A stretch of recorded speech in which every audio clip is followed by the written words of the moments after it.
Innal hamdalillah nahmaduhu wa nasta'inu wa nastaghfiruh wa na'udzu billahi min shururi anfusina wa min sayyiati a'malina may yahdihillahu fala mudhillalah wa may yudlil fala hadiyalah. Asyhadu an la ilaha illallah wa asyhadu anna Muhammadan abduhu wa rasuluh. Allahumma shalli ala sallim ala sayyidina Muhammad wa ala alihi wa ashabi wa man tabi'ahum bi ihsani ila yaumiddin. Ya ayyuhallazina amanu taqullaha haqqa tuqatih wa la tamutunna illa wa antum muslimun. Ya ayyuhallazina amanu taqullaha wa qulu qawlan sadida yuslih lakum a'malukum wa yaghfir lakum dzunubakum wa man yuti'illahu wa rasulahu faqad fazan azima. Jamaah salat Jumat rahimakumullah, segala puji dan syukur bagi Allah Subhanahu wa taala yang tak henti-hentinya menurunkan rahmat kepada kita sehingga kita masih beribadah dan melaksanakan salat Jumat dalam keadaan sehat walafiat. Salawat dan salam tak lupa kita curahkan kepada baginda kita Nabi besar Muhammad sallallahu alaihi wasallam, juga kepada para keluarga dan sahabatnya, dan semoga melimpah kepada kita semua selaku umatnya, dan semoga kita mendapatkan syafaatul uzma darinya. Amin ya rabbal alamin. Tak lupa khatib berwasiat kepada diri khatib pribadi dan para jamaah sekalian, marilah kita tingkatkan ketakwaan kita kepada Allah Subhanahu wa taala dengan sebenar-benarnya takwa, yakni menjalankan segala perintahnya dan menjauhi segala larangannya. Takwa yang membuat hati kita tunduk, lisan kita terjaga, dan perbuatan kita senantiasa sesuai dengan syariatnya. Karena dengan takwa Allah akan memberikan jalan keluar dari setiap kesulitan dan rezeki dari arah yang tidak disangka-sangka. Jamaah salat Jumat rahimakumullah, melalui mimbar khutbah yang mulia ini, khatib mengajak seluruh jamaah untuk kembali merenungi makna kemerdekaan bagi seorang mukmin dan bagaimana cara terbaik untuk mensyukurinya.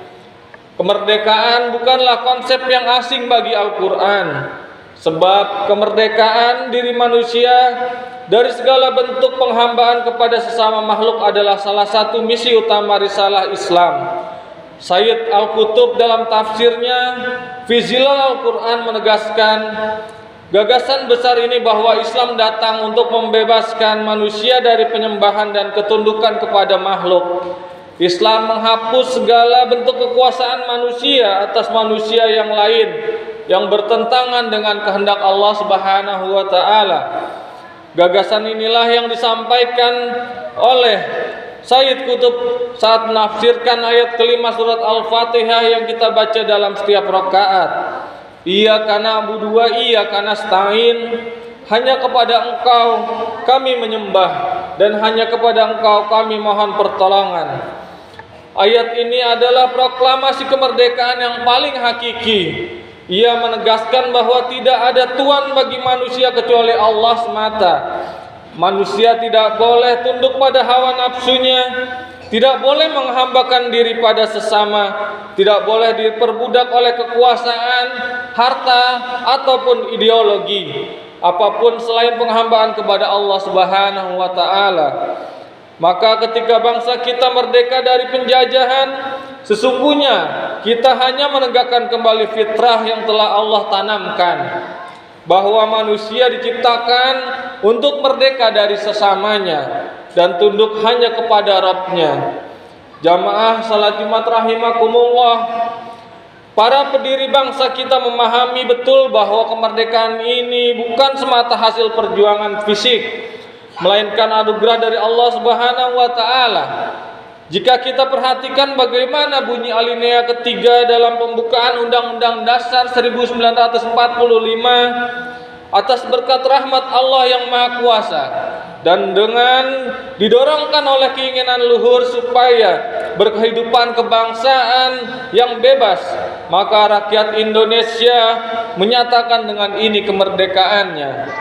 Kalimat ini menunjukkan kesadaran teologis yang mendalam dari para pendiri Republik Indonesia bahwa kemerdekaan bukan sekedar produk diplomasi atau perlawanan senjata, melainkan rahmat yang diturunkan oleh Allah Subhanahu wa taala kepada bangsa yang berjuang dengan tulus. Maka sebagaimana nikmat lainnya, kemerdekaan juga wajib kita syukuri. Jamaah sekalian, syukur yang dikehendaki Allah bukan sekedar ucapan alhamdulillah yang dilontarkan tanpa mengiringi dengan amal. Syukur sejati ialah pengakuan terhadap nikmat Allah yang diwujudkan dalam ketaatan dan karya yang nyata. Allah Subhanahu wa taala memberikan teladan kepada keluarga Nabi Daud yang diperintahkan untuk bersyukur dan bekerja dan berkarya.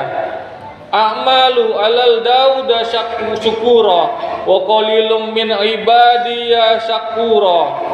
Bekerjalah wahai keluarga Daud sebagaimana wujud rasa syukur, dan sedikit sekali di antara hamba-hambaku yang benar-benar bersyukur. Maka mensyukuri kemerdekaan tidak boleh berhenti dengan cukup mengibarkan bendera dan menggelar lomba. Syukur yang sejati adalah dengan mengisi kemerdekaan ini dengan cara amal dan karya yang terbaik, yang bermanfaat bagi diri, keluarga, lingkungan, dan bangsa. Jamaah salat Jumat rahimakumullah, sebagai sebuah sunatullah, perubahan besar selalu dimulai dari yang kecil. Demikian pula kemakmuran dan kesolehan bangsa harus juga dimulai dari perbaikan individu, dari keluarga, kemudian masyarakat luas. Allah Subhanahu wa taala berfirman, "Innallaha la yughayyiru ma biqaumin hatta yughayyiru ma bi anfusihim." Sesungguhnya Allah tidak akan mengubah keadaan suatu kaum sehingga mereka mengubah diri mereka sendiri. Ayat ini memberikan inspirasi bahwa cara paling konkret untuk mensyukuri kemerdekaan adalah dengan menjadikan diri kita, keluarga kita, dan lingkungan kita menuju SDM yang unggul. Bangsa yang merdeka secara politik namun lemah sumber dayanya hanya akan berpindah dari satu bentuk penjajahan ke bentuk penjajahan yang lain. Penjajahan kebodohan, penjajahan ketergantungan, penjajahan mentalitas, dan lain sebagainya. Karena itu Allah mengingatkan kita dalam surat An-Nisa ayat 9 agar jangan sampai kita mencetak generasi penerus yang lemah. Wal yakhshal ladzina law taraku min khalfihim dzurriyyatan di'afan khafu alaihim falyataqullah wal yaqulu qawlan sadida. Yang artinya, hendaklah merasa takut orang-orang yang seandainya mati meninggalkan setelah mereka keturunan yang lemah, yang mereka khawatir terhadapnya. Maka bertakwalah kepada Allah dan berbicaralah dengan tutur kata yang benar dalam hal menjaga hak-hak keturunannya. Kita tidak boleh menjadi bangsa yang lemah, sebagaimana kita juga tidak boleh sebagai bangsa yang tertinggal. Kita dituntut untuk maju dan unggul. Keunggulan itu adalah inti dari ajaran Islam. Jamaah salat Jumat rahimakumullah, mari kita jadikan momen hari ulang tahun ke-81 kemerdekaan Republik Indonesia ini sebagai momentum untuk berikrar pada diri bahwa kita akan mensyukuri kemerdekaan bangsa ini bukan hanya dengan jargon dan pekikan merdeka dan gebiar perayaan semata, tapi juga dengan terus mengupayakan perbaikan kualitas diri, keluarga, dan generasi penerus hingga mampu menjadi sumber daya manusia yang unggul jiwanya, unggul akhlaknya, dan unggul raganya, supaya kita mampu mensyukuri sumber daya alam bumi pertiwi yang melimpah demi tegaknya negeri yang adil dan makmur, sebagaimana untayan doa yang selalu diteladankan oleh Nabi Muhammad sallallahu alaihi wasallam. Allahumma inna nas'aluka salamatan fid din wa afiatan fil jasad wa ziyadatan fil ilmi wa barakatan fi rizki wal afwa indal hisab. Ya Allah, kami bermohon kepadamu keselamatan dalam agama, kesegaran dalam tubuh, penambahan dalam ilmu dan keberkahan dalam rezeki dan kemanfaatan ketika amal diperhitungkan. Barakallahu wa lakum fil Qur'anil azim wa jalani wa iyyakum bima fihi minal ayati wa zikril hakim. Innahu huwaz barru tawwabur rahim. A'udzubillahi minasyaitonir rajim. Bismillahirrahmanirrahim.